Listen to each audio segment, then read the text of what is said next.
नमस्कार साथियों।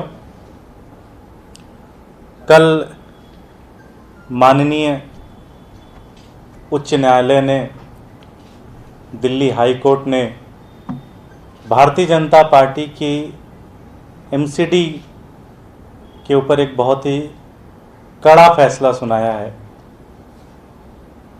पिछले 15 सालों से भारतीय जनता पार्टी एमसीडी में शासित है। पिछले 15 सालों में दिल्ली की एमसीडी में भारतीय जनता पार्टी का शासन है और ये फैसला उनके 15 साल के कार्यकाल के ऊपर ये फैसला है। कितना दुर्भाग्यपूर्ण ये चीज़ होगा कि कोई पार्टी पिछले 15 साल से एक सरकार चला रही हो, एमसीडी की सरकार चला रही हो और अपने कर्मचारियों को वेतन ना दे सके। मुझे नहीं लगता कि इससे दुर्भाग्यपूर्ण स्थिति कभी भी हो सकती है, किसी भी ऑर्गेनाइजेशन के लिए हो सकती है।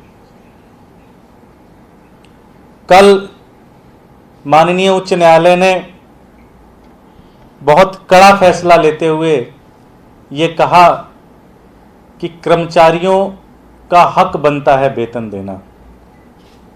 इससे पहले उन्होंने कहा था कि चाहे जैसे पैसा लेके आइए, पैसा लाके दीजिए और कर्मचारियों का वेतन दीजिए। कल की तारीख पर कोर्ट ने ये कहा कि ये वेतन देना कर्मचारियों का मूल अधिकार है, आप इसको छीन नहीं सकते। और मुझे लगता है कि शायद इतना कड़ा फैसला इन दिनों में शायद ही किसी कोर्ट ने सुनाया हो। और कोर्ट ने यह फैसला सुनाया कि एमसीडी अपने प्रॉपर्टीज़ की कॉपी कोर्ट को सम्मिलित जमा करे और कोर्ट उन प्रॉपर्टीज़ को नीलाम करेगी और नीलाम करके कर्मचारियों को वेतन देगी। मुझे नहीं लगता कि इससे ज़्यादा दुर्भाग्यपूर्ण स्थिति किसी भी ऑर्गेनाइजेशन के लिए होगा, किसी भी सरकार के लिए होगा। ये तो शर्म से डूब मरने वाली स्थिति है। आज बीजेपी के नेताओं के भ्रष्टाचार की कीमत दिल्ली की एमसीडी के कर्मचारी उठा रहे हैं। आज दिल्ली के कर्मचारी दर दर भटक रहे हैं, उनकी स्थिति खराब है। सिर्फ एक ही कारण है कि भारतीय जनता पार्टी के नेता लोग करप्ट हैं और एमसीडी को सही से चला नहीं पा रहे, एमसीडी को चूसने में लगे हैं पूरी तरह से। लेकिन जैसे मैंने कहा कि ये बहुत ही पीड़ा का भी इशू है और बहुत दुर्भाग्यपूर्ण स्थिति है कि एमसीडी के प्रॉपर्टीज़ को बेचकर एमसीडी के कर्मचारियों को तनख्वाह दी जाएगी। प्रॉपर्टियां तो नियमित हैं, कुछ ही हैं। कितनी बार बेचेंगे?